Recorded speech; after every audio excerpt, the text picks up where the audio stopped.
Hi everyone, ఇంట్లోనే cup కేక్స్ని ఈజీగా ఇలా ప్రిపేర్ చేసుకుందాం. దానికోసం అయితే మిక్సీ జార్ తీసుకొని ఒక హాఫ్ కప్ షుగర్ని అయితే తీసుకొని మెత్తని పౌడర్ కింద చేసుకోవాలి.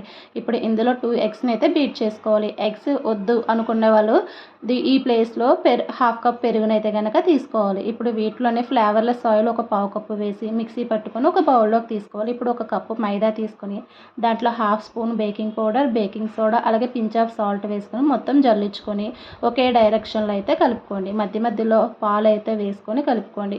ఉంటే వెనిలా ఎసెన్స్ యాడ్ చేసుకోండి. టేస్ట్ అయితే కనుక ఫ్లేవర్ అయితే కనుక చాలా బాగుంటుంది. ఇప్పుడు గ్లాసెస్ తీసుకొని దాంట్లోకి మైదా పిండితో డస్టింగ్ చేసుకొని ప్రీ హీట్ చేసిన కుక్కర్లో అయితే కనుక ఈ కప్స్ అన్నిటిని పెట్టేసుకొని ఒక ½ అయితే మీడియం ఫ్లేమ్లో పెట్టుకొని ఉడికించుకొని ½ తర్వాత చూసుకోండి. ఇలాగ నైఫ్ పెట్టి చూసుకుంటే నైఫ్కి ఏది అంటుకోకపోతే మన కప్ కేక్స్ అనేవి రెడీ అయిపోయినట్టే. పూర్తిగా చల్లారిన తర్వాత ఈ కేక్స్ని అన్నిటిని డీమోల్డ్ చేసుకోవడమే. ఆల్రెడీ డీమోల్డ్ చేసినవి అయిపోతున్నాయి అని చెప్పి ఇలా అయితే నేను చూపిస్తాను. చూసారు ఎంత మెత్తగా ఫ్లఫీగా అయితే వచ్చిందో. ఒక్కసారి ఇంట్లోనే ఇలా కప్ కేక్స్ని అయితే కనుక ప్రిపేర్ చేసుకోండి. Please like, share, subscribe my videos.